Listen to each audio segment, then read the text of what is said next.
सत्यम ज्ञान दर्शन नायका चारित्राणां गंभीरा मोक्ष मार्गोपदेशिका।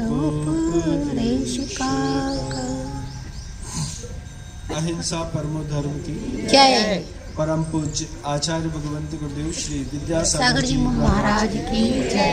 वर्तमान आचार्य परनिष्ठी गुरुदेव श्री समय सागर जी महाराज की जय। समस्त मुनि संघ की जय। बोली विनम्र सागर जी महाराज की जय। थोड़ी सी तेज होती है, थोड़ा सा घुमा उसको।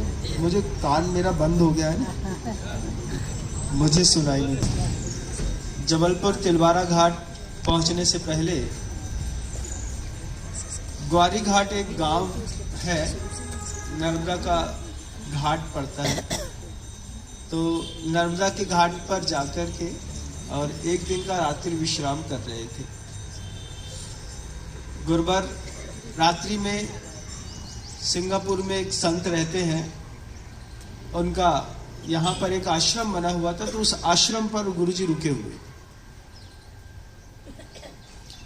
रात में एक भजन चल रहा था, आप लोगों ने भी सुना होगा, है आँख वो जो श्याम का दर्शन किया करे, है शीश वो जो प्रभु चरण में वंदन किया करे, बेकार वो मुख है जो रहे व्यर्थ बातों में, मुख वो है जो हरि नाम का सुमिरन किया।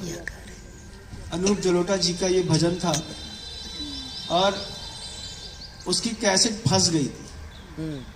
कैसेट फट जाने पर वो एक भजन चलाता, बंद हो जाता, फिर वही चलाता। 3-4 बार जब गुरुजी ने ये भजन सुन लिया, है आँख वो जो श्याम का दर्शन किया करे, है शीश वो जो प्रभु चरण में वंदन किया करे, उसके बाद गुरुजी कहते हैं कितना कठिन होती है मनुष्य पर्याय को पाना। कितने सटीक शब्द हैं भजन के कि है आंख वो जो श्याम का दर्शन किया करे। वहां पर कृष्ण जी को लेकर के वो भजन चल रहा था। आचार्य भगवंत हम सबसे कहते हैं, एक आंख को बंद करके 15 मिनट तक चल के दिखाओ। एक आंख बंद कर, दोनों में से एक आंख बंद कर लीजिए और 15 मिनट सरवाइव करेंगे तो मेंटल टेंशन हो जाएगा, लोड बढ़ जाएगा दिमाग में कि काम करते नहीं बन रहा है, एक्स्ट्रा प्रेशर लगता है एक आंख से देखने पर।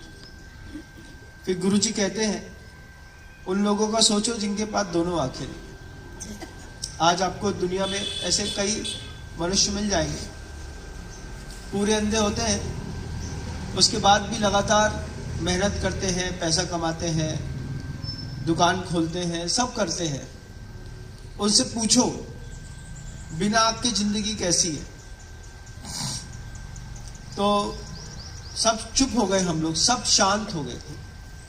गुरुजी कहते हैं 2 आँख दिखती है तो 2 आँख से पेपर तो पढ़ते हो लेकिन ग्रंथ नहीं पढ़ते। आचार्य श्री जी हम सबको समझा रहे थे, बोले पेपर पढ़ने के बाद तो बहुत अच्छा लगता होगा ना, वो क्या है दैनिक भास्कर पढ़ते हो, दिन भर पढ़ते रहते हो, कोई फिर वो एक आ जाता है और पूरे कमरों में घूमता रहता है। आचार्य श्री जी ने हम लोगों को समझाया, सुन करके लगा कि सही बात है। आचार्य भगवंत कहते हैं 2 आंखें मिली हैं, अपने इस पुण्य को मजाक मत समझना तुम लोग। आप लोगों से मैं भी कहना चाहता हूं कि आपको 2 आंखें मिली है, तीव्र सातिशय पुण्य से मिली है। उस 2 आंखों में एक आंख की रोशनी खत्म हो जाए तो एक आंख से सरवाइव करने वाला भी दुनिया देख लेता है, लेकिन वर्कलोड दिमाग पे बहुत है। और फिर जिसकी दोनों आंखें नहीं होती हैं और खुद का पेट पालना पड़ता है, उससे आप लाख गुना बेहतर है, लाख गुना। अपने अंदर प्राप्त शक्तियों के बारे में एक बार स्वस्थ चिंतन करिए। आचार्य भगवंत फिर हम लोग से कहने लगे, वो संतानें देखी है, अभी एक हॉस्पिटल गए थे हम लोग, सरकारी हॉस्पिटल था, तो सरकारी हॉस्पिटल्स में ऐसे छोटे छोटे जार बने हुए थे, लंबे पाइप टाइप के। उसमें 5, 7, 8, 9, 10 बच्चे रखे हुए थे, इंसान के बच्चे। 3 महीने का बच्चा है, 4 महीने का बच्चा है, 5 महीने का बच्चा है। तो वो 3, 4, 5 महीने के बच्चे का जो प्री मैच्योर्ड बच्चे होते हैं और अचानक डिलीवरी या फिर डीएनसी हो जाती है या कुछ और दिक्कतें हो जाती हैं, बच्चा गर्भ से बाहर आ जाता है, तो उनको बीकर में ऐसे रखे हुए थे। रखे हुए बीकर में उन बच्चों को गुरुजी को दिखाया कि ये सब बच्चे हैं गुरुजी। एक इतना सा बच्चा दिखा, इतना छोटा सा, और उसमें भी वो डेवलप तो हो रहा था, 5, 4.5 महीने का बच्चा था, लेकिन अंदर उसका विकास नहीं हो पा रहा था। तो इतना छोटे से बच्चा जो है वो इतने से में दिखाई दे रहा था। 4 इंच का, 3 इंच का बच्चा होगा, 3.5 पौने 4 इंच। उसको हम लोगों ने देखा, फिर भ्रूण दिखाया जो मांस के पिंड के जैसा है, उसमें गोल गोल दिख रहा है बस, बोले इसी से बच्चा बनेगा।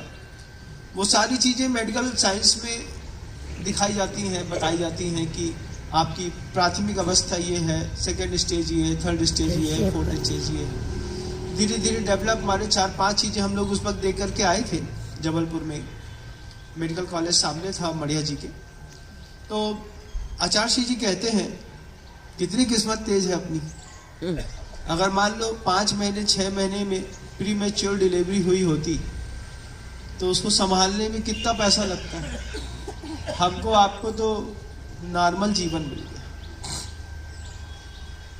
कभी आपने आंख बंद करके उस दृश्य की कल्पना करिएगा, आप सोच करके भी कांप जाएंगे। जब डीएनसी होती है तो महिला के गर्भाशय में जब कैंची पहुंचाई जाती है, तो कैंची पहुंचने के बाद वो कैंची में ऐसी पकड़ रहती है, और कैंची जब आंख की इस गोलक में उस बच्चे के ऐसे घुस करके यहाँ और यहाँ के भाग को ऐसा कट करके तोड़ देती है। तोड़ करके वहीं से भलभलाता हुआ खून गिरते हुए, और वो बच्चा कट कट के पीस पे कट के और गर्भाशय से बाहर आता है। क्यों?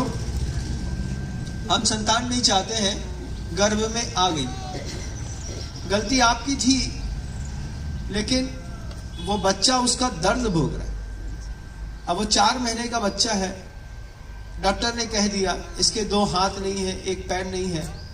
ऐसा बच्चा दुनिया में लाकर के आप क्या करेंगे?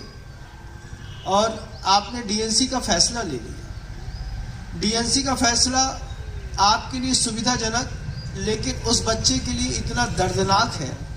आपका ही बच्चा है, आपके बच्चे के लिए डीएनसी का फैसला आपका इतना दर्दनाक है। मैंने जब मढ़िया जी में मैं रुका हुआ था, गुरुवर का संघ था, हम लोग जंगल से लौट रहे थे, तो कुछ कुत्ते मेडिकल कॉलेज के पीछे कुछ खा रहे थे, झपट रहे थे। खेत है, बहुत बड़ा मैदान है। उस मैदान में हम लोग जंगल होकर के आए तो एक समान सी जिज्ञासा हुई कि कुत्ते लड़ रहे हैं। जाकर के देखा तो वही डीएनसी का छत विच्छेद शरीर के बहुत सारे बच्चों के टुकड़े एक साथ एक ही स्थान पर कंपोस्ट फेंके गए थे। कुत्ते उस पर लड़ रहे थे। देख करके आए तो मैंने उपवास कर लिया। मैंने कहा वो जो दृश्य मेरी आंख में घुस गया है, उसके साथ मैं भोजन नहीं कर पाऊंगा, आहार मेरा हो नहीं पाएगा। उपवास किया उस दिन भर चिंतन करता रहा। आप भी चिंतन करिएगा थोड़ा सा कि आपको स्वस्थ शरीर मिल गया प्रभु की कृपा से, लेकिन आपने जो फैसला लिया अपने संतान का गर्भपात कराने के लिए, उसमें जब डॉक्टर ने अंदर एक कैंची डाल करके, वो कभी आंख में घुस जाता है, कभी वो कैंची पेट में घुस जाती है, वो सोनोग्राफी पे देखते रहते हैं, और देखते देखते ही वो काटते रहते हैं धीरे धीरे। हाथ पकड़ में आए तो हाथ काट दिया, पैर पकड़ में आया पैर काट दिया, गला पकड़ में आया गला काट दिया। तो इतना सा सिर होता है बच्चे का, बाहर निकल आता है, और ट्रे में इकट्ठा करते रहते हैं डिपॉजिट उसका पूरा वॉश करने के बाद अंदर बीटाडीन का लिक्विड डाल करके साफ करके आपको तैयार करके दे दिया। आपको बड़ा सस्ता लगता होगा कि 4, 5, 7, 10 हज़ार रुपये लगे और काम हो गया। उस व्यक्ति ने पूरी जान दे दिया। वो भी मुनि बन सकता था, आरिका बन सकती थी। आपको एक मुनि हत्या का दोष फालतू में लग गया।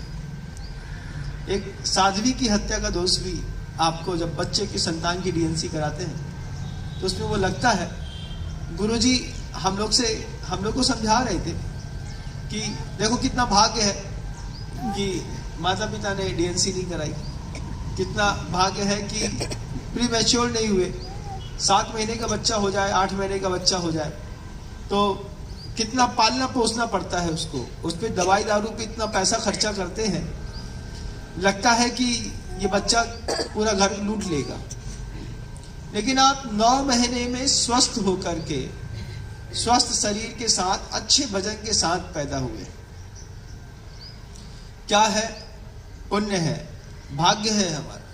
हमको 9 महीने माँ के गर्भ में रह करके शरीर को विकास करने का अवसर मिला। जितनी दुनिया की आज की पॉपुलेशन है, इसकी 1000 गुना पॉपुलेशन डीएनसी के केस में मारी जाती है, मर चुकी है और मरती रहेगी। जब तक चेतना में वो भाव पैदा नहीं होगा, अहिंसा परमो धर्म अपने लिए भी स्वीकार नहीं करेंगे।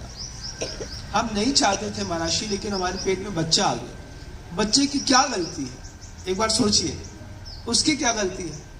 आपको अपने स्वस्थ तरीकों का प्रयोग करना चाहिए था। जो सिद्धांत ग्रंथों में, जैसी आचार्य जिनसेन स्वामी ने अंतिम 100 पृष्ठों में आदिनाथ पुराण की लिखी है, वो व्यवस्था पढ़ ली होती तो शायद इस डीएनसी कराने की जरूरत नहीं पड़ती, लेकिन हुई। गुरुजी हम लोगों से कहते हैं कितना तेज पुण्य है कि स्वस्थ शरीर मिल गया, अच्छा कुल मिल गया, अच्छी गति मिल गई, माता पिता का वंश जाति बहुत अच्छा मिल गया, देवशास्त्र गुरु मिल गए, सब कितना अच्छा मिल गया। फिर आचार्य भगवान कहते हैं कि देखो वो भजन में बार बार गा रहा है आंख वो जो श्याम का दर्शन किया करे, है शीश वो जो प्रभु चरण में वंदन किया करे। स्वस्थ शरीर मिल गया, उसके बाद ब्रेन में क्लॉटिंग नहीं हुई, हम किसी भी प्रकार से अस्वस्थ चिंतन को लेकर के पैदा नहीं हुए। कितने सारे बच्चे, स्वस्थ शरीर वाला, गोरा चिकना, बढ़िया अच्छा सुंदर दिखने वाला बच्चा, महाराज 3 सेकंड के लिए ऑक्सीजन रुक गई थी, उसके बाद इस बच्चे का विकास नहीं हो पाया, तो आशीर्वाद दीजिए बोल नहीं पाता। ऐसी भी कोई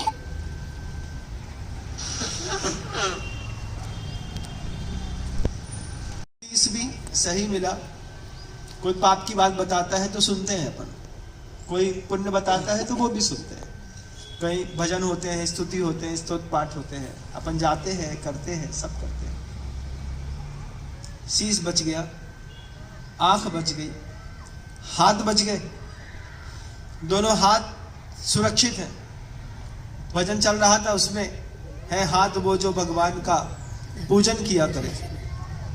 और आज आप अपने जीवन में देखिएगा कि पूजन करने का भाव भी होता है कि नहीं। बंदूक खरीदने का भाव होता हो, बुलेट खरीदने का भाव हो जाता है, अच्छा मकान बनाने का भाव होता है, घूमने का भाव होता है। मंदिर की बात जब आती है तो भगवान के दर्शन पूजन के लिए आप उनको जो पूजा करते हैं उनको ऑर्थोडॉक्स कह देते हैं। रूढ़िवादी लोग हैं, कछुवाद जात नहीं है, बस पूजा कर रहे। ऐसा कह करके आपने अपने दोनों हाथों को कहाँ किसके लिए संभाल के रखा है पता नहीं चलता। आचार्य भगवान हम लोगों से सबको, हम लोग उस आश्रम में बैठे हुए थे, बहुत विशाल काय उनका सिंहासन बना हुआ था उन साधु संतों का, उस पर गुरुदेव बैठ गए थे। बहुत भव्य गुरुवर का विग्रह लग रहा था वहां पर। और गुरु जी कहते हैं उस भजन को सुनो, है आंख वो जो श्याम का दर्शन किया करे, है शीश वो जो प्रभु चरण में वंदन किया करे, बेकार वो मुख है जो रहे व्यर्थ बातें। किसी को भी अपना साथी बना लीजिएगा, बड़ा स्वार्थी युग है बंधु। जिसके साथ आप रहते हैं पीठ पीछे उसी की बुराई करते हैं। ये मनुष्य का एक ऐसा स्वभाव है। किसी के भी साथ रहिएगा, आप किसी के जिसके भी साथ रहते हैं, जैसे ही वो आग से ओझल होता है, मनुष्य का स्वभाव है उसकी बुराई करने। जिसके साथ जिंदगी गुजारनी है, अपने मुख से उसके बारे में उल्टा कहने की आपकी ऐसी बलवती आदत है। इस बलवती आदत में जब उसको पता चल जाता है तो धीरे धीरे मजबूत बॉन्डिंग वाली भी जिंदगी खुलती चली जाती है। होता है कि नहीं, बताओ ना, करते हो ना? जिससे प्यार करते हो, जिसके साथ जीते हो, मैं पूछता हूं उसके बारे में बुरा क्यों कहते हो? जब तुमको पता है कि तुम्हारी उसके बिना नहीं बनने वाली, जब तुमको पता है कि तुमको उसको जिंदगी भर साथ में जीना है, उसके बाद भी जब पीठ पीछे आप अपने ही साधर्मी की, अपनी ही जीवन साथी की, संगिनी की बुराई करते हैं, और उसको जब पता चल जाता है कि हमारा पति ही हमारे बारे में ऐसा बोलता है, या हमारी पत्नी हमको सबके सामने, पत्नी ने हमारी इंप्रेशन ये बना करके रखी है, या कोई मित्र है, ये दोष है जीवन का, अगर निकल गया तो बड़ा सौभाग्य की बात है। नहीं निकलता है, नहीं हो पाता है, और यही करते रहते हैं। आचार्य भगवंत के संस्मरण, गुरुवर के उदाहरण जिंदगी को इतना अपडेट करते हैं। आचार्य श्री जी को महाभारत का एक दृश्य बहुत पसंद है। गुरु जी कहते थे महाभारत का युद्ध हो रहा है, और युद्ध के समय पर दोनों सेनाएं आमने सामने खड़ी हैं। आमने सामने खड़ी होने के बाद युधिष्ठिर अपने रथ से नीचे उतरे, नीचे उतर करके और भीष्म पितामह के पास जाने लगे। युधिष्ठिर को अपना रथ छोड़ करके नीचे उतर करके हाथ जोड़ करके जब चलते हुए पीछे से भीम, अर्जुन, नकुल और सहदेव ने देखा, तो वो भी अपना रथ छोड़ करके और पीछे पीछे हाथ जोड़ करके जाने लगे। जबकि सबके रथ बहुत दूर दूर थे। ऐसा नहीं कि अगल बगल में खड़ा हुआ हो, कोई पहले से मंत्रणा करी हो, कुछ नहीं। बस देखा कि बड़े भैया हाथ जोड़ करके आगे जा रहे हैं, तो हमको भी उनके पीछे पीछे जाना। पीछे पीछे गए, जाकर के भीष्म पितामह के पैर को छू करके बोले, युधिष्ठिर, भीम, अर्जुन, नकुल, सहदेव सब पहुंच गए।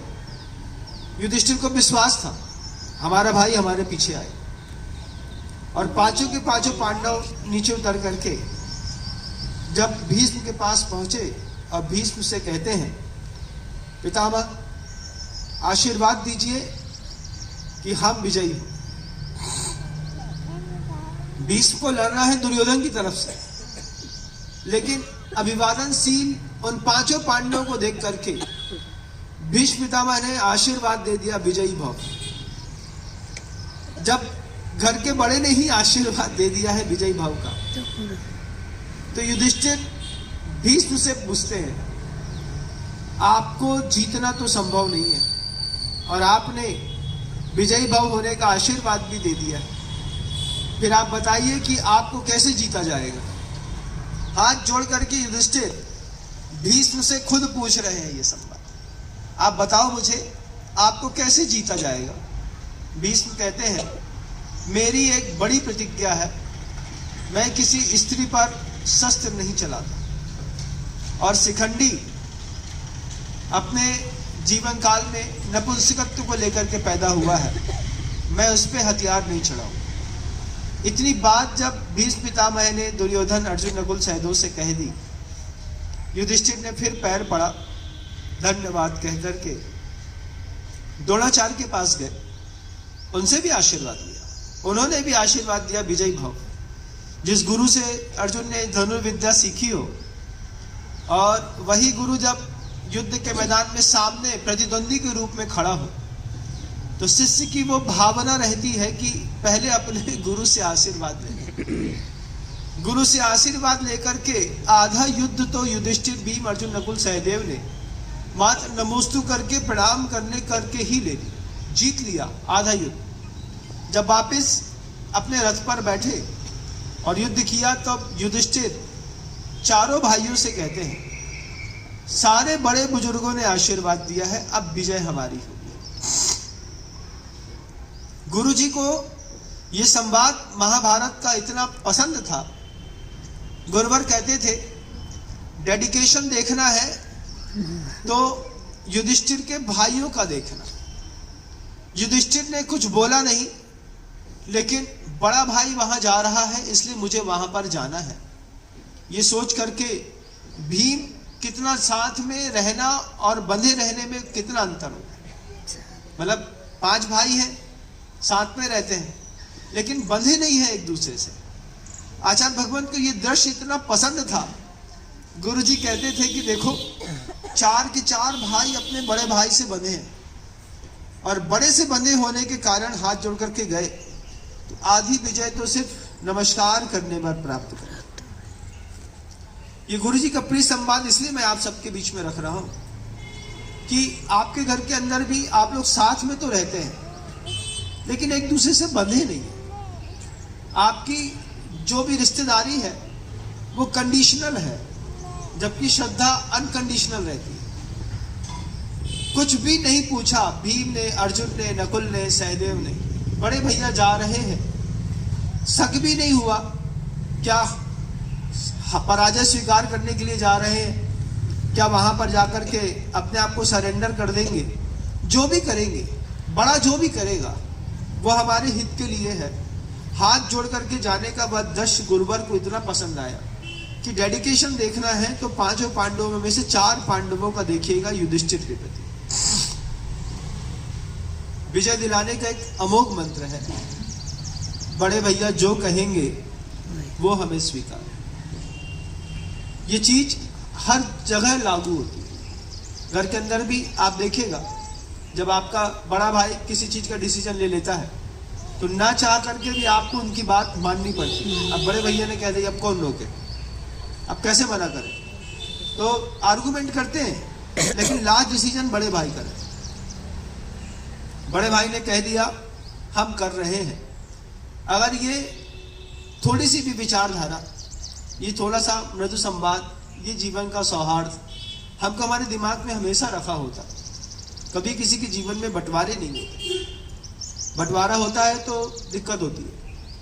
एक ही घर में जब 3 जगह रोटी बनती है तो हर जगह से 2-2 रोटी खराब होती है। खाने वाले तो उतने ही, रहना इसी मकान में, इससे कहीं बाहर आप जा भी नहीं सकते हैं क्योंकि आपके पास व्यवस्था नहीं है। उस वक्त जब आप एक ही मकान में 3 जगह चूल्हे जलते हैं तो एक रोटी बनाने पर एक तवा की पहली रोटी खराब होती थी, अब 3 तवा में एक रोटी खराब होगी। शुरुआत गाय की, सब्जियां खराब होंगी, गैस खराब होगी, सब खराब होगा।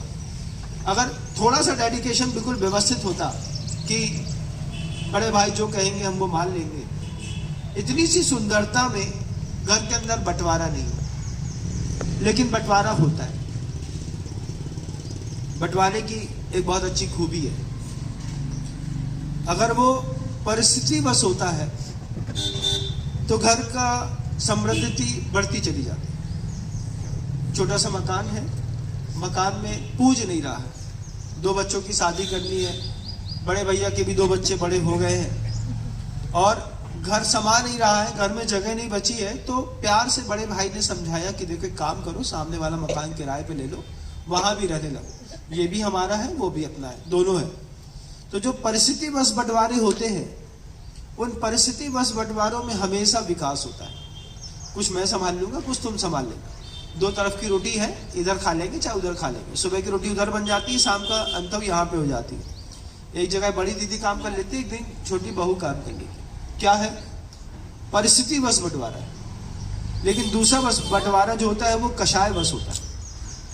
कषाय बस में हापाधापी खींचतानी बहुत होती है। आपके घर के अंदर बंटवारा तो हुआ हो, वैसे एक बार बताइएगा, परिस्थिति बस हुआ कि कषाय बस? कषाय बस हुआ है। कोई एक व्यक्ति भी इस सत्य को स्वीकार नहीं कर पाएगा कि हमारे घर के बंटवारे परिस्थिति बस हुए। महाराज, अगर परिस्थिति बस बंटवारा हुआ होता, वक्त रहते 2 दुकानें खोल देना, वक्त रहते 2 मकान बना देना, वक्त रहते बड़े भैया रह करके सबकी शादी विवाह इत्यादि कर देते हैं, घर की एकता भी बनी रहती है। महाभारत बहुत कुछ अच्छा भी सिखाती है। आचार्य भगवंत की सबसे बड़ी बात है वो दृष्टि कि वो वहां पर जाकर के उस दृश्य को देखते हैं, देख करके सुनते हैं, समझते हैं और फिर ला करके हम सब के बीच में खड़ा करते हैं कि देखो डेडिकेशन युधिष्ठिर के प्रति 4 भाइयों का, वो डेडिकेशन घर के अंदर होकर के ही संग चल सकता है। ये बात आचार्य भगवंत हम सब 50 साधु को समझाते थे। हम सब लोग एक ही चीज सीखते थे कि आचार्य सिंह जी चाहते हैं कि जो बड़े करें उसके मामले में आप लोग समर्थन करेंगे तो संघ का शासन अनुशासन बहुत अच्छा चलेगा। और ये बात इतनी सफल हुई कि आज आचार्य भगवंत के अनंत की महायात्रा पर जाने के बाद गुरुदेव श्री समय सागर जी महाराज श्री जी जैसा कहते हैं वैसा मानने के लिए मन राजी है। मन अंदर से आवाज आती है कि आचार्य भगवंत जो प्रेरणा दे गए हैं, समझा गए हैं कि बड़ा भाई जो कहेगा वो करना है। आज तो बड़े भाई पिता के पद पर बैठे हुए हैं, पिता के जाने के बाद उसी की जवाबदारी रहती है और वो गुरुदेव संभाल भी रहे। हम सब अपने घर में सीखें इस बात, लोगों को बताइएगा। घर के अंदर जब विजन बड़ा करना हो तो बड़ों की जवाबदारी रहती है कि वक्त रहते थोड़ा थोड़ा जवाबदारियां एक दूसरे को देते चले जाए। एक दुकान तुम्हारी वहां खुलवा दी है, अपनी दुकान अच्छे से चलाओ। भैया आप हमें न्यारो कर रहे हैं, कौन ने कही न्यारो कर रहे, बस दुकान खोलो, थोड़ा व्यवस्थित चलेगा। लास्ट टाइम में कसाई का बंटवारा इंसान को तोड़ देता है। और फिर जिसके साथ रहते थे, जिसके हाथ की रोटी खाते थे, पूरे मोहल्ले में खुद अपने मुख से जाकर के उसकी बुराई करते। होता है कि नहीं? बड़े ने क्या किया? लूट लिया हमको। किसने? पड़ोसी ने? नहीं, एक ही पेट के जाए थे दोनों, उसमें से एक ने लूटा। इस तरीके के संवाद में आपने अपने जीवन की बहुत ऊर्जा नष्ट की। आचार्य भगवंत ने सिर्फ एक माहौल देखा और माहौल देख करके भजन सुन करके गुरुवर कहते हैं कि पुत्र के होने का तुम लोगों को बहुत दर्द रहता है। हमारे पास भी लोग आते हैं, बार बार कहते हैं महाराज हमारे लड़के को समझाइए, मानता ही नहीं है। हमारा लड़का भागता रहता है, कभी इसको कुछ करना है, कभी कुछ करना है, इसके खर्चों में कंट्रोल ही नहीं है। ये घर के अंदर कलह करता है। आचार्य सिंह के पास जब लोग आकर के अपने बच्चे को लेकर के आते तो आचार्य सिंह जी एक ही जवाब देते थे। आप भी उस जवाब को देखिएगा कि तुम्हारा बच्चा कुणिक की जैसी हरकत तो नहीं करता ना। राजा सेठी का पुत्र था कुणिक, पिता को जेल में बंद करके रोज के 50 कोड़े मारता था। तुम्हारे बच्चे ने अभी तक तुमको हलकान किया होगा, पैसा खराब करता होगा, परेशान करता होगा, चिल्लाता होगा। बच्चे ने कभी हाथ तो नहीं उठाया ना? उठाएगा? पिता के गाल पे लड़के ने कभी चांटा मारा हो तो बताओ? दिमाग में मारना अलग बात होती, लेकिन कुणिक उस स्तर तक पहुंचा था कि अपने सगे पिता को रोज के 50 कोड़े मारता था। और रानी छेलना अपने पूरे के पूरे लंबे बाल औषधि में गीले करके जाती थी, ऊपर से साड़ी ओढ़ करके, और अपने गीले बालों को पीठ पर शेणिक के रख करके उस औषधि को वहां तक पहुंचा करके उसको शमित करने का उपचार करती थी। औषधि तक ले जाने की छूट नहीं दी थी। ऐसे तो पुत्र नहीं होंगे आपके, ये ऐसे नहीं है ना? तो फिर इतने ज्यादा हलकान होने की जरूरत नहीं है। अपने बच्चे का जो इतना ज्यादा हैवी लोड दिमाग में लिया है, क्या पढ़ेगा, कैसे पढ़ेगा, क्या बढ़ेगा, क्या करेगा, कुछ पुण्य पर भी विश्वास रखना सीखिए। कई बार पिता के होते होते बच्चे नहीं सीखते, पिता के जाने के बाद बहुत अच्छे से सीख जाते हैं। इनमें से आप लोग कई लोग शामिल होंगे इस मामले में। जब तक पापा थे तो मस्ती करते थे, हमारे भी उसी में नाम आता है, आपका भी आता होगा, है ना? पिता के धन पे मस्ती करते थे। जिस दिन पिता शांत हुए उसके बाद क्या आप लोगों ने खुद जवाबदारी स्वीकार नहीं कर ली?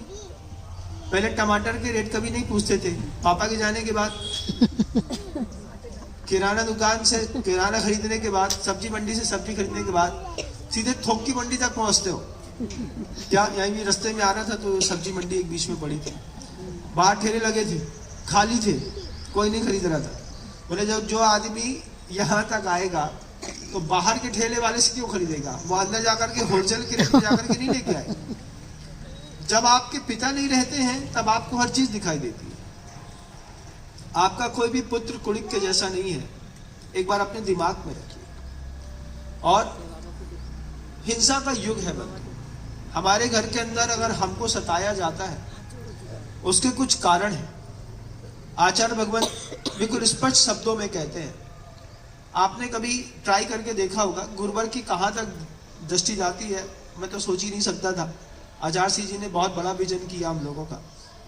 अभी जब आप लोग जब वहां जाते हैं, रिसेप्शन इत्यादि में जाते हैं, तो वहां पर जब सलाद का काउंटर होता है, तो सलाद के काउंटर पर आपने कभी जाकर के देखा है कि जब बहुत बड़ा मोर बना देता है वो सलाद का, या हंस बना देता है, कबूतर बहुत सारे बना देता है, चिड़िया बना देता है, बहुत सारे जानवर बना देता है, कई बार पूरा का पूरा मगरमच्छ बना देता है। ट्रे पर ऐसा लगा है जैसे मगरमच्छ रखा हुआ है, और आप जानते हैं कि ये मगरमच्छ नहीं है, ये है तो सलाद। लेकिन वहां पर जाकर के सबसे पहले आप उस सलाद की, जो किसी जानवर का रूप लेकर के बैठा हुआ है, उसकी खूबसूरती निहारते। उसके बाद आप बोलते क्या गजब की इन लोगों ने सलाद का डेकोरेशन किया। उसके बाद आपकी एक नई प्रवृत्ति शुरू होती है। आप हंस की चोंच की गाजर निकाल करके अपनी प्लेट पे रख लेते हैं। करते हो, कभी किया हो तो आप ध्यान आएगी हमारी बात कि हंस पूरा बना था, मूली का पूरा हंस बना दिया उनने, गुलाब लगा दिया, चोंच पे गाजर लगा दी, आंख में काली मिर्च लगा दी, पंखों की जगह पर उन्होंने पालक के पत्ते रख दिए, कहीं पर उन्हें उठा करके फूल गोभी को कुछ सजा दिया। ऐसा तैयार किया कि लगता है ओरिजिनल हंस रखा है, या फिर मगरमच्छ रखा है, या कबूतर रखे हैं। आप जब तक देखते हैं तब तक तो कोई बात नहीं, लेकिन जब आप उस हंस में से एक चोंच का भाग निकाल करके, ये आपकी कसाय है और यही आपकी हिंसा है। स्थापना निक्षेप से अगर उसमें हंस की स्थापना की है, फिर उसमें से एक ककड़ी निकालना, तो जिस स्थान की ककड़ी निकाल रहे हैं उस स्थान की अगर आपकी ककड़ी निकाल दी जाए, सोचिएगा कैसा लगे। आपने उस हंस की चोंच निकाली, कोई व्यक्ति आपके मुख में दोनों ओठ को पकड़ के प्लास से पूरा सा झकझोर दे या फिर दबा दे, तो खून जो भलभलाएगा और चेहरा विकृत होगा, उसके लिए कौन जवाबदार है? कोई नहीं। आचार्य कहते हैं कि जैन शासन में ऐसी हिंसा मान्य नहीं है। धीरे धीरे करके वो मगरमच्छ का, वो हिंसात्मक तरीके से बनाए हुए हंस का जो पूरा का पूरा शेप होता है, वो विच्छत होता चला जाता है। 50 लोग एक साथ आते हैं, एक साथ उस पर टूटते हैं, कर्म का बंद करते हैं। कर्म का बंद करके अपने जीवन में जितनी जिसकी तीव्र कसाई होती है, ऐसी एक दो चीज नहीं है, कई चीजें। दूसरा उदाहरण देखिए, बाजार गए, बाजार से एक साबुन लेकर के आ गए। वो जो साबुन है वो मछली के शेप का बना हो। अब आपने उस मछली के शेप के साबुन को मुंह के ऊपर, यहाँ पर एक उसमें एक छेद है, उसमें एक धागा है, प्यार से खोला, लेवेंडर स्मेल वाला आपने अपने बाथरूम में टांग दिया। अब आप जितनी बार उस मछली के बने हुए शेप वाले साबुन से हाथ धोते हैं, उतनी बार उस आकार की मछली घुलती है। और आप देखते हैं प्रत्येक समय किसकी पूंछ खत्म हो गई, पंख खत्म हो गया, इसका मुंह खत्म हो गया, इसका ये खत्म हो गया, इसका पेट खत्म हो गया। जैसा आप सोचते हैं वैसा ही आपके साथ होता है। जिस बच्चे के तीव्र कर्म के उदय आए हैं और उसने पेट में डीएनसी हुई है, आप बच गए, सौभाग्यशाली हैं, इसलिए आप सुन रहे हैं मेरी बात, वो सुन पा रहे हैं। लेकिन वो बच्चे सुन नहीं पाए, उनके तो तीव्र कर्म का उदय था ही, लेकिन आपका भी कम नहीं था। उसके निमित्त से आपने पाप बांधा और आपके निमित्त से वो अपने कर्म को भोग करके इस पर्याय को छोड़ करके चला गया। तो जिसकी आंख फोड़ी गई थी पेट के अंदर,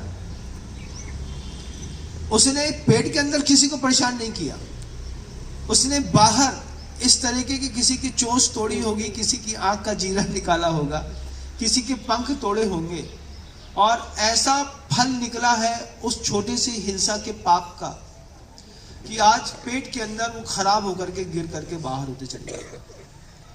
जैन शासन कभी झूठ नहीं बोलती। जैन शासन की खासियत है यथा तथ्यम बिना च विपरीतात्, जैसा देखा है सर्वज्ञ परमेष्ठी ने वो वैसा ही बताते हैं। घर के अंदर कॉकरोच को मारने के लिए लक्ष्मण रेखा खींचते वक्त जब आपको उसका आइडिया पता चल जाए कि इसको और किसी चीज में डाल करके खींचने पर चीज कम लगती है और बहुत स्पीड में मरते हैं।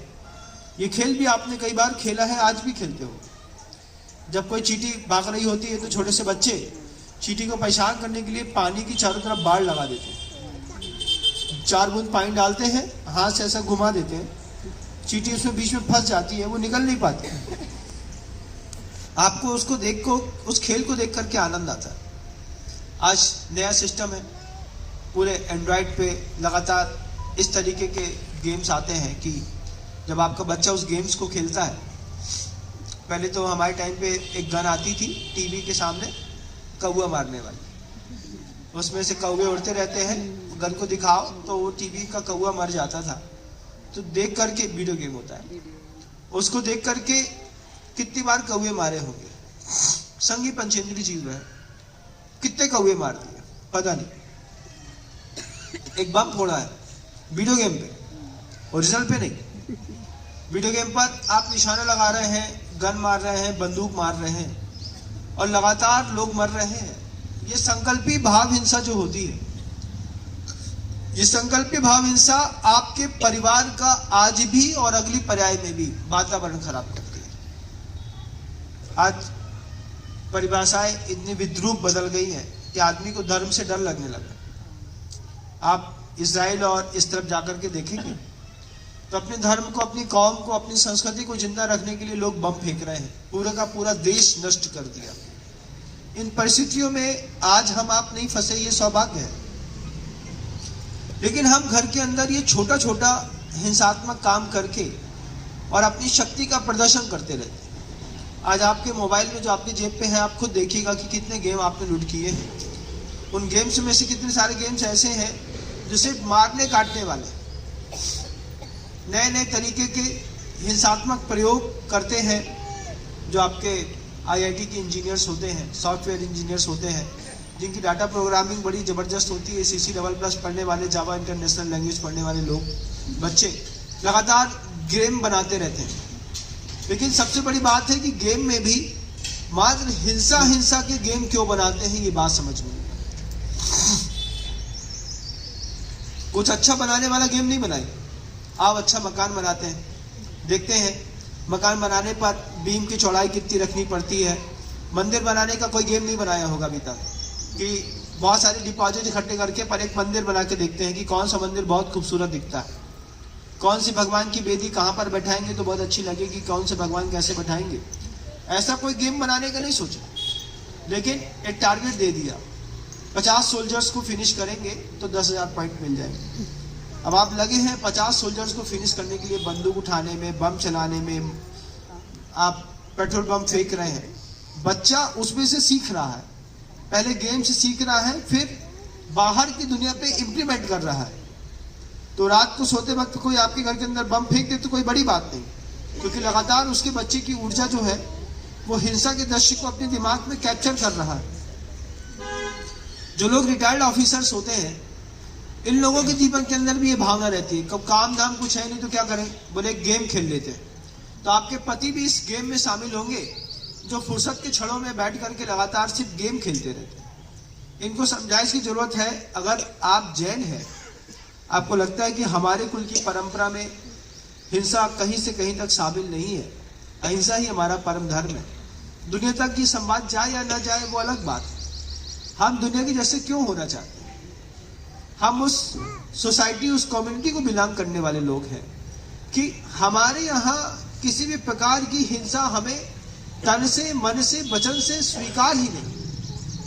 लेकिन अगर आपका बच्चा गेम खेलता है और आप नहीं रोकते हो, ये सोचते हैं कि 1 घंटा कम से कम शांति से तो बैठा है, शांति से तो बैठा है, लेकिन शिक्षा क्या ले रहा है, अगली पर्याय में कहाँ जाएगा, इसी पर्याय में मान लो पाप फल गए तो फिर क्या करेगा? इन सब बातों के बारे में विचार मंथन करिए। अनूप जलोटा का वो भजन वास्तव में इतना प्यारा था। गुरु जी हम लोग को सबको सिखा रहे हैं, हाथ वो जो श्याम का पूजन किया करे, दर्शन किया करे, वंदन किया करे। बेकार वो मुख है जो रहे व्यर्थ बातों में, मुख वो है जो हरि नाम का सुमिरन किया करे। आप लोगों के अपने मुख का देख लीजिएगा, कितने ऐसे लोग यहाँ पर भी बैठे हैं जिनके मुख से गुटखा नहीं छूट सकते। कल एक शाम को सज्जन मेरे मंच पर आए थे, जबलपुर के थे। माउथ कैंसर हो गया है, गले में 2-3 गांठें पड़ गई हैं। डॉक्टर बोलता है ठीक कर दे। जब पता है कि अपना पुण्य की शक्ति बहुत कमजोर है, मद्दी है, तो ऐसे व्यसनों से भी बचने का प्रयास करिए। आपको शौक है गुटखा फंसाने का, रखने का, खाने का, अगर ये शौक दुख में बदल गया तो एक पत्नी का अच्छा पति मरेगा, 2 बच्चों का पिता मरेगा, साथ ही साथ परिवार का बड़ा लड़का मरेगा, फिर पैसा मरेगा, सामाजिक संक्लेश जो परिवार झेलता है उसकी आप कल्पना नहीं कर सकते। लेकिन उसके बाद भी आप लगातार गुटखा खाते हैं, सिगरेट पीते हैं, शराब पीते हैं या कुछ और भी करते हैं। जवाबदार कौन है? कौन इस कौम को बचाएगा? आप मेरी सुनेंगे नहीं और खुद से समझेंगे नहीं। अभी सुबह ही एक महिला कह रही थी, महाराज जी नियम लेते हैं टूट जाता है। हमने कहा जिस दिन डॉक्टर नियम देगा एक भी दिन नहीं टूटेगा। जिस दिन डॉक्टर बोल दे कि कल से कलाकंद की एक पीस भी मुंह के अंदर डाली तो तुम्हारी डायबिटीज सीधे 600 होगी और परसों तुम्हारी टटिया बन जाएगी और 4 दिन बाद तुम्हारी खीर पूरी बट करके जय जय नाथ परम गुरु हो जाए। ऐसा हो जाएगा। एक बार डॉक्टर बोलते तो फिर आप नहीं करेंगे, करेंगे? लेकिन साधु बोलता है, साधु पर विश्वास नहीं होना आपके सम्यक दर्शन में दोष दिखाता है। हो सकता है मिथ्या दृष्टि हो इसलिए साधु पर विश्वास नहीं, लेकिन इतनी देर तक धैर्य से सुन लेने वाले लोग मिथ्या दृष्टि नहीं हो सकते। मिथ्या दृष्टि जो होता है उसको संसार के सुख भोगने से फुर्सत नहीं मिलती। आपके बच्चे होंगे जो घर के अंदर अभी सो रहे होंगे, है ना?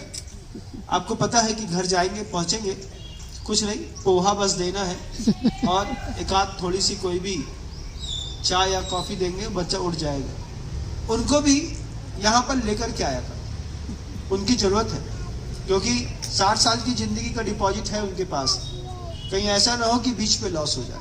हम तो आ जाते हैं 60, 65, 70 साल वाले सामने बैठे हैं जिनकी जिंदगी में 10-15 साल की कमाल की बातें बची है, लेकिन जिनकी जिंदगी में कमाल करने के लिए 70 साल है वो अभी बिस्तर पर सो रहा है, उसको भी उठा करके लाना आपकी जवाबदारी है।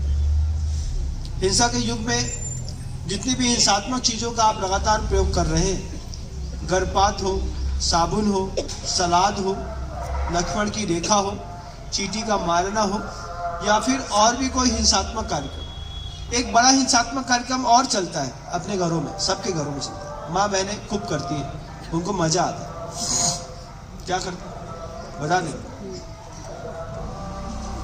भैंस का दूध लिया, उसकी मलाई उठाई, उठा करके डिब्बे में रख दी।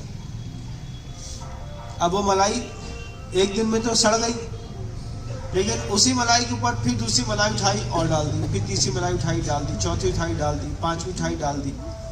8-9 दिन तक वो मलाई फ्रिज के अंदर आपने डिब्बा रख दिया उसका, उसके ऊपर आप मलाई डालते जा रहे हैं, डालते जा रहे हैं, डालते जा रहे हैं। फिर एक आध दिन कभी ऊपर उठा करके फ्रिज की लाइट गोल हो जाए 4 घंटे के लिए, तो सड़ी हुई मलाई से पूरा का पूरे फ्रिज जो है बड़ी स्मेल करता है।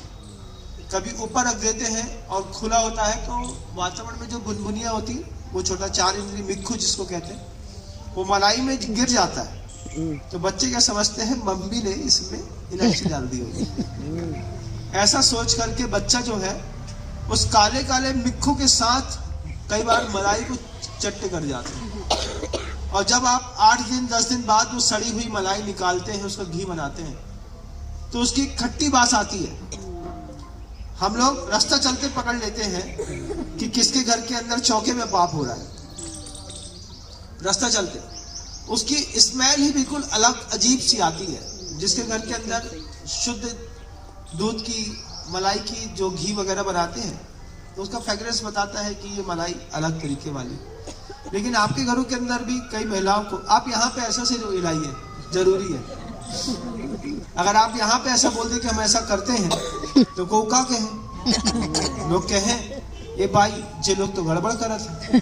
तो आप यहाँ पर ऐसा सिर हिलाइए, मैं स्वीकार करूंगा, लेकिन अंतर मन में ऐसा सिर हिलाइए कि महाराज हमारे घर के अंदर ऐसा होता है, आप ऐसा करते हैं। इसका एक बहुत अच्छा उपाय होता है। आपको मान लीजिए घर का शुद्ध घी निकालना है, जरूरत है, एक छोटी सी मशीन आती है सेपरेटर निकालने की, दूध में से क्रीम निकालती है। तो आप एक साथ 70 किलो, 60 किलो, 50 किलो दूध खरीद लीजिए, उसकी क्रीम निकाल लीजिए, क्रीम को निकाल करके एक बार में तपा लीजिए, आपके 4 महीने के लिए शुद्ध घी आपको मिल जाएगा। लेकिन इस तरीके से जो शुद्ध घी एकत्रित करते हैं और उसका जो प्रयोग करते हैं, ये महापाप हिंसा का स्थान है। इस स्थान को भी बचने की इसलिए कोशिश करिए कि साधु ये सब बोल करके आपको एक अवेयरनेस दी जा रही है हिंसा के प्रति कि हम उस कौम के लोग हैं जिस कौम में ही अहिंसा की पूजा और सेवा हो रही है। अगर हमारे हाथ से भी ये अहिंसा चली गई, दुनिया में कहीं पर कोई भी कौम नहीं है इस तरीके के सूक्ष्म विज्ञान को समझने वाली। आपके हमारे घर के अंदर सकरा समझा जाता है, सकरा समझते, समझ कितने लोग सकरा समझते हैं? हाथ उठाओ। अब आपस में देखो, इसमें से मैक्सिमम लोग सकरा नहीं समझते। कुछ भोजन होते हैं उसको पीसने के बाद उसकी मर्यादाएं हो जाती हैं। जैसे पानी का लगा हाथ घी के डिब्बे में नहीं डालते, घी और पानी के संयोग होने पर जीव की उत्पत्ति हो जाती है। गीले हाथ से आटा नहीं निकालते, पोंछ करके निकालते हैं। फिर जो खाना वगैरह बना हुआ होता है, उस बने हुए खाने में कोई भी आदमी आकर के पुड़ी का डिब्बा नहीं छूटा था, पूरे डिब्बा सकरो कर दो तुमने, खराब हाथ, पुड़ी की डिब्बा खराब कर दे। फिर महिलाएं रुकती नहीं, सबसे पहले वही डिब्बा खत्म करती है। बोले क्या है ये सब सकरा कर दिया, समझते? सकरा समझते? कई लोग नहीं समझते। उसमें भी सूक्ष्म विज्ञान है, उस विज्ञान को भी एक बार पुनः जीवित करने की आवश्यकता है। मैं नहीं समझता कि मुझे आपको आत्मा की बात बतानी चाहिए, बहुत ऊंचा विषय है। उसकी अनंत शक्तियां, अनंत शक्तियों से होने वाले परिणाम, परिणामों से होने वाले विशुद्ध स्थान, उत्पन्न होने वाली रिद्धियां, रिद्धियों से होने वाले कमाल, बहुत ऊंची चीज है। लेकिन उतनी ऊंची चीज की भूमिका भी तो बनानी पड़ेगी कि नहीं? और भूमिका में अगर मान लीजिए आपकी हिंसा रखी है, तो फिर अहिंसा की आराधना करने वालों की वो ज्ञान की बातें भी हमारे आपके दिमाग में नहीं चढ़ेगी। चढ़ाने का प्रयास करिएगा। शब्दों को विराम दूंगा, 10 बजने को आए। लेकिन भावना रखता हूं कि जिन भी लोगों ने, माँ बहनों ने इस तरीके के गर्भपात इत्यादि कराए हैं, उसका प्रायश्चित अपने जीवन काल पे ले लीजिए। मैं तो प्रायश्चित देता नहीं हूं, सामान्य मुनि, लेकिन कोई बड़े आचार परमेष्ठी मिले, जितनी बार पेट में डीएनसी कराई है, रजिस्ट्रोन की गोलियां खाई हैं, जितनी बार आपने इस तरीके का अपराध किया है, आपके दिमाग में आपको याद होगा। और इसमें सिर्फ महिला कसूरवार है ऐसा नहीं, महिला और पुरुष दोनों को मिलकर के इसका प्रायश्चित लेना होगा। आपकी रजामंदी के बिना आपकी पत्नी की डीएनसी नहीं हो सकती। तो कदोबा कारिदोबा कीरंतोबा समण मिलने तस्वीक्षा में तो पढ़ो, करने की और कराने की दोनों की सामर्थ्य एक जैसी है। मतलब अगर आपने अनुमोदना करी है तो प्रायश्चित लेकर के आपकी पत्नी स्वर्ग चली जाएगी और पाप कराने की अनुमोदना करने पर आप नरक चले जाएंगे। तो मेरा आप सबसे कहना है कि गर्भपात, संगी पंचेंद्र की हिंसा का कोई भी दोष आपसे हुआ हो, रास्ता चलते कबूतर मारा हो, बिल्ली मरी हो, कुत्ता मरा हो, गाय मारी हो, पेट का बच्चा मारा हो।